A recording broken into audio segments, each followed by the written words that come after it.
Oke, kita next ke contoh soal peluang. Jadi untuk peluang sendiri aku nggak akan ngasih kalian contoh soal lempar dadu, lempar koin, tapi lebih aku implementasikan ke interpretasi data. Nah, tapi ini yang dasar-dasar aja ya, yang nggak susah-susah banget. Oke, untuk jumlah di sini aku udah punya data jumlah yang diterima dan jumlah pendaftar di sebuah universitas negeri. Nah, untuk peluang sendiri itu memang mirip-mirip sama yang namanya perbandingan. Nah, jadi kita bisa pakai perbandingannya, perbandingan dari jumlah yang diterima dibanding dari jumlah pendaftar. Kenapa aku bisa bilang ini pakai peluang? Karena lihatlah opsi-opsinya, ini kan tentang peluang ya. Jadi kita harus mencari peluang antar jurusannya. Di sini berarti 120 banding 2400, atau kita bisa sederhanakan menjadi 1 banding 20.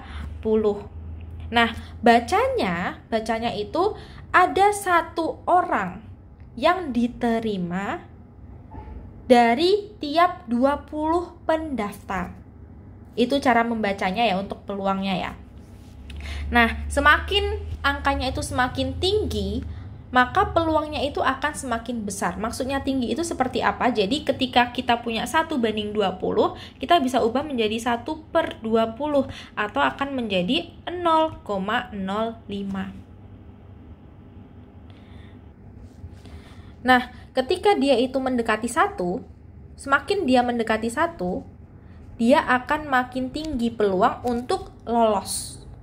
Mendekati 1. Jadi peluang itu utuhnya itu 1. Kenapa? Jadi misalnya di sini, ini kan ada 1 orang yang lolos tiap 20 orang yang mendaftar. Kalau misalnya nanti aku tulis 20/20, berarti di sini ada 20 orang yang lolos tiap 20 pendaftar. Berarti kan dia lolos semua.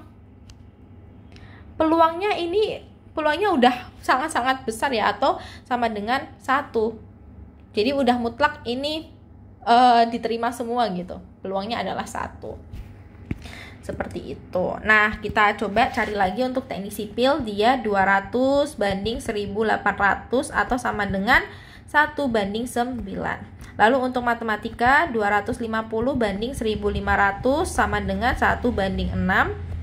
Lalu untuk sejarah 180 banding 1200 sama dengan 3 banding 20.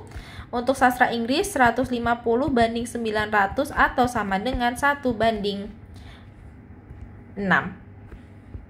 Oke, langsung aja kita lihat opsi-opsinya. Yang A, peluang seseorang diterima di jurusan kedokteran adalah 1 banding 20. Benar. Sementara peluang diterima di jurusan teknik adalah 1 banding 9. Betul juga. Jadi yang A ini udah jawabannya benar ya. Bukan kemungkinan, pas banget di sini itu opsinya itu langsung yang A. Jadi kalian nggak usah cek B sampai yang E. Nah, kita cek aja. Kalau misalnya kalian penasaran, boleh dicek. Cuman kalau misalnya nanti ketika kalian udah UTBK dan kalian sudah memastikan bahwa hitungan kalian itu benar, jadi kalau udah ketemu hasilnya ya udah jawab aja. Tapi kalau misalnya waktunya itu masih banyak, kalian bisa cek satu persatu untuk meminimalisir kesalahan kalian. Yang B, peluang seseorang diterima di jurusan matematika lebih kecil daripada peluang diterima di jurusan sastra Inggris. Padahal di sini peluang matematika dan sastra Inggris sama-sama 1 banding 6, jadi salah. Yang C, jika ada 300 orang yang mendaftar di jurusan sejarah tambahan tahun depan, maka peluang diterima di jurusan tersebut akan menjadi 1 banding 10 jika jumlah yang diterima tetap. Nah, berarti di sini kan yang awalnya itu 1200, dia ada tambahan ya, ada tambahan 300 orang. Jadi menjadi 1500. Ternyata yang diterima itu tetap, berarti 180 banding 1500, atau kita sederhanakan menjadi 3 banding 25. Nah, di sini kan 3 banding 25 ini udah paling sederhana ya. Sedangkan di sini disebutkan bahwa akan menjadi 1 banding 10. Salah dong, karena kalau misalnya kita mau menyamakan 3 banding 25, ini kita kalikan 3 ya. Kita kalikan 3. Jadi menjadi 3 banding 30. Tidak sama ya 3 banding 30 dengan 3 banding 25. Jadi yang C ini salah. Lalu yang D, rasio peluang diterima di jurusan sejarah dibandingkan jurusan kedokteran adalah 2:1. Nah, untuk sejarah sendiri kita desimalkan 3/20 itu sama dengan 0,15. Nah, ternyata untuk sejarah, untuk rasio peluang diterima di jurusan sejarah dibandingkan jurusan kedokteran, berarti kan bisa kita tuliskan bahwa 0,15 banding 0,05, atau kalau kita sederhanakan menjadi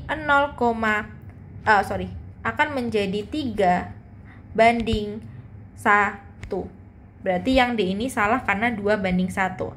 Nah, yang E, jika peluang diterima di jurusan sastra Inggris adalah 1:6 atau 1/6, maka peluang tidak diterima di jurusan tersebut adalah 4/6. Salah ya. Karena untuk peluang sendiri kan dia sama dengan 1. Sedangkan kalau misalnya di sini itu peluang yang diterima di jurusan sastra Inggris adalah 1/6, berarti sisanya atau yang tidak diterima itu adalah 5/6. Jadi yang E ini salah. Jadi jawaban yang tepat itu tetap yang A.